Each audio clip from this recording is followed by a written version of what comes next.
In this video, I'm going to talk about the Cannizaro's reaction for aldehydes. First of all, उसको define कर लेते हैं. In this reaction, a non-enolizable aldehyde is treated with concentrated sodium hydroxide or potassium hydroxide, mainly a base, to carry out a disproportionation reaction of aldehyde, which will lead to formation of an alcohol and a carboxylic acid. An aldehyde will give a disproportionation reaction and will be converted into an alcohol and a carboxylic acid. अब इस definition में हम requirements देख लेते हैं कि कैनिज़ारोस reaction की requirements क्या है. First of all, the aldehyde should be non enolisable, और दूसरा एल्डिहाइड होना चाहिए और दूसरा हमारे पास बेस होने चाहिए to act as a nucleophile. Aldehydes देखते हैं, enolizable aldehydes and non enolizable aldehydes. Enolizable aldehydes contain alpha hydrogens. Non-enolizable aldehydes do not contain alpha hydrogens. Alpha hydrogens होते क्या है? ये एसिटल्डिहाइड है. इस मॉलिक्यूल को हम देखते हैं, ये तो कार्बोनाइल कार्बन का फंक्शनल ग्रुप का कार्बन है. उसके साथ जो कार्बन अटैच होता है उसको अल्फा कार्बन कहते हैं. इसके साथ जो हाइड्रोजन अटैच होता है उसको अल्फा हाइड्रोजन कहते हैं. इसमें 3 अल्फा हाइड्रोजन्स प्रेजेंट है एसिटल्डिहाइड में. इनोलाइजेबल एल्डिहाइड्स में एसिटल्डिहाइड प्रेजेंट है जिसमें 3 अल्फा हाइड्रोजन्स प्रेजेंट है. ये कैनिज़ारोस रिएक्शन नहीं देते ये मॉलिक्यूल्स. इंस्टेड ये एक और रिएक्शन देते हैं जिसको कहते हैं एल्डोल कंडेंसेशन. Example acetaldehyde. अब नॉन इनोलाइजेबल एल्डिहाइड जो हमारे पास है उनमें अल्फा हाइड्रोजन्स एब्सेंट होती हैं. फंक्शनल ग्रुप का कार्बन, इसमें कार्बन अल्फा कार्बन ही नहीं प्रेजेंट, तो अल्फा हाइड्रोजन भी प्रेजेंट नहीं है. फंक्शनल ग्रुप का कार्बन अल्फा कार्बन, इसके साथ कोई हाइड्रोजन नहीं है, तो no, it's not a enolisable aldehyde. हम देख लेते हैं 2,2-डाई-मिथाइल propanol. Alpha, this is the carbon of the functional group. उसके साथ अल्फा कार्बन प्रेजेंट है, इसके साथ कोई हाइड्रोजन अटैच नहीं है इस अल्फा कार्बन के साथ, इसीलिए ये भी एक नॉन इनोलाइजेबल एल्डिहाइड है. जो हमारे पास नॉन इनोलाइजेबल एल्डिहाइड्स है वो हमें कैनिज़ारोस रिएक्शन देते हैं, पॉजिटिव कैनिज़ारोस रिएक्शन. एग्जांपल्स हमने फॉर्मल्डिहाइड देख ली, बेंजल्डिहाइड, 2,2-डाइमिथाइल प्रोपेनॉल. अब इनोलाइजेशन का मतलब क्या है? इनोलाइजेशन एक आइसोमराइजेशन है, एक आइसोमराइजेशन रिएक्शन है. मतलब आइसोमर्स होते हैं, कीटो इनोल आइसोमर्स. 2 फॉर्म्स होती हैं एग्जिस्टेंस की मॉलिक्यूल के. ये तो acetaldehyde CH3-C double bond OH, ये इसको एक और फॉर्म में एग्जिस्ट करता है, इनोल फॉर्म में.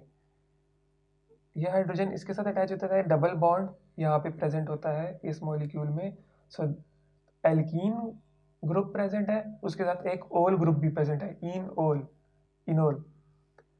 This is an alkene functional group present है और साथ अल्कोहल फंक्शनल ग्रुप प्रेजेंट है, इसलिए हम इसे कहते हैं इनोल. ये दोनों आइसोमर्स हैं, सो हम इसको कहते हैं कीटो इनोल आइसोमर्स. अब ये जो नॉन इनोलाइजेबल एल्डिहाइड्स हैं ये सिर्फ एक फॉर्म में एग्जिस्ट करते हैं, उसको हम कहते हैं कीटो फॉर्म. और इनोलाइजेबल एल्डिहाइड्स 2 फॉर्म्स में एग्जिस्ट करते हैं, keto and enol. 2 forms existence, keto and enol, both form में एग्जिस्ट करते हैं.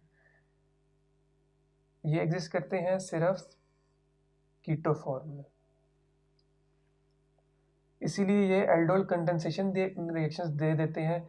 जो नॉर्मली जो है एक नॉर्मल एनर्जी फिजिबल जो रिएक्शन है वो एल्डोल कंडेंसेशन रिएक्शन है, और वो होता किस वजह से? Because of alpha hydrogen.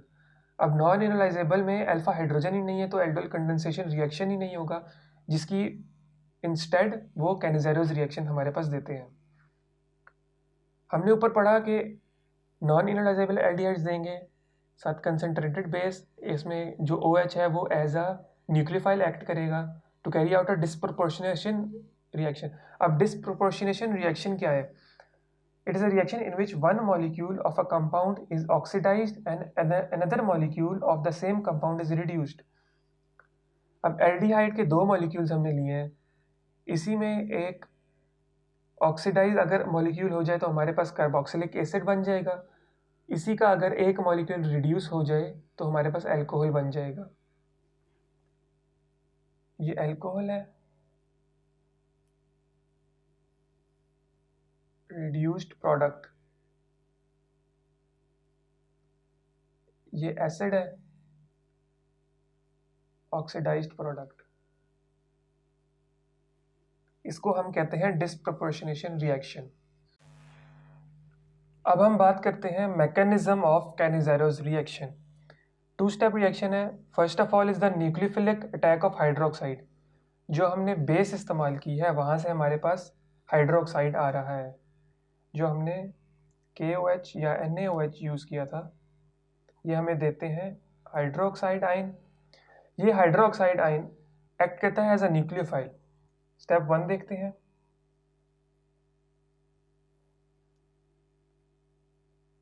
This is an aldehyde molecule.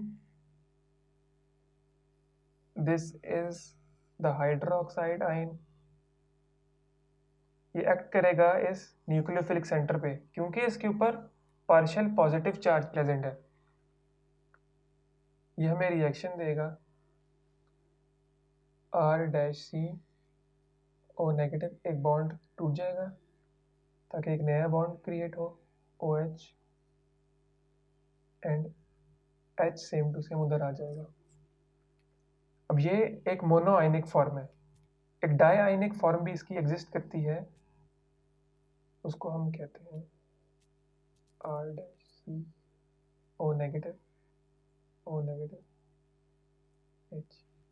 ये डाई आयनिक फॉर्म है, दो चार्जेस प्रेजेंट है इसमें, single charges, mono ionic form. इसको हम कहते हैं hydrate ion.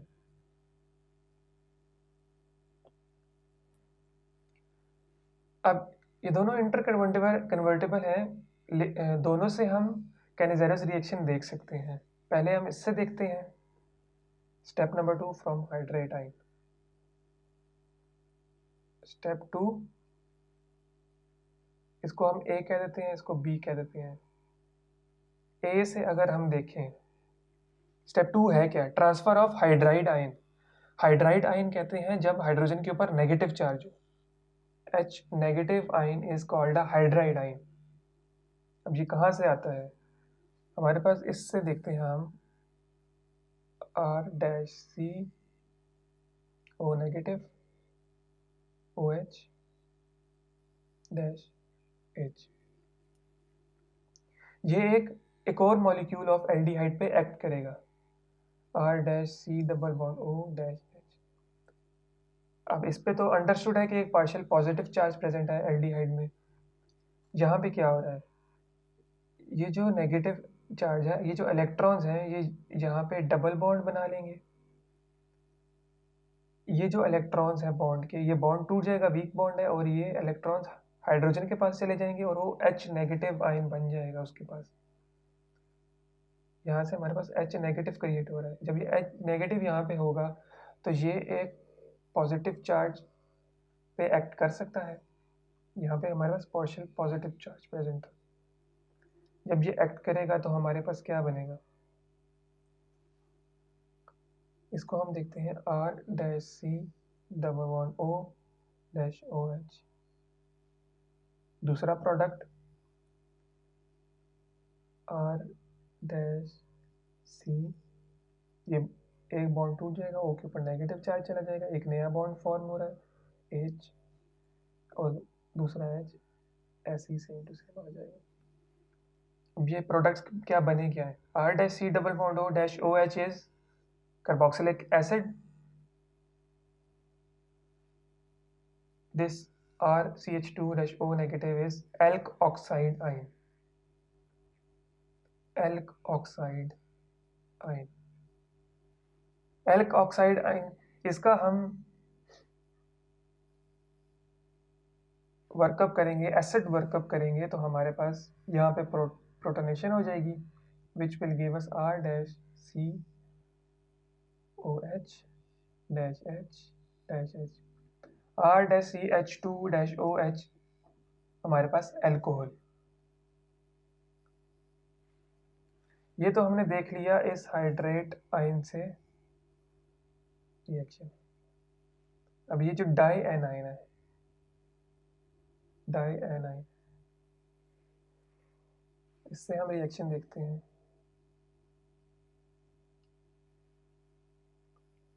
R dash C O negative H। एक और मॉलिक्यूल ऑफ एल्डिहाइड के साथ ये रिएक्ट करेगा, इसके ऊपर पार्शियल पॉजिटिव चार्ज प्रेजेंट है, यहाँ पे ये डबल बॉन्ड बना लेगा, ये वाले इलेक्ट्रॉन यहाँ पे डबल बॉन्ड बना लेंगे, ये वाला बॉन्ड वीक है तो इसके साथ हाइड्राइड आयन दे देगा, इलेक्ट्रॉन उसको देके हाइड्राइड आयन बन जाएगा हमारे पास। हाइड्राइड आयन नेगेटिवली चार्ज है, वो हमारे पास और पॉजिटिवली चार्ज सेंटर पे एक्ट करेगा और हमें प्रोडक्ट देगा। पहला product R dash C double bond O, ये बॉन्ड तो टूट गया, नीचे वाला बॉन्ड प्रेजेंट है, O negative plus R dash C O negative, नीचे ये वाला H आ जाएगा, राइट साइड वाला H पहले ही प्रेजेंट था। अब हमारे पास रिएक्शन प्रोडक्ट्स क्या बने, carboxylate ion and an alkoxide ion. इन दोनों की एसिड वर्कअप से, प्रोटोनेशन से हमारे पास एसिड बन जाएगा और एल्कोहल, वही प्रोडक्ट्स जो हमारे पास मोनो एनाइन से बने, एसिड एंड एल्कोहल।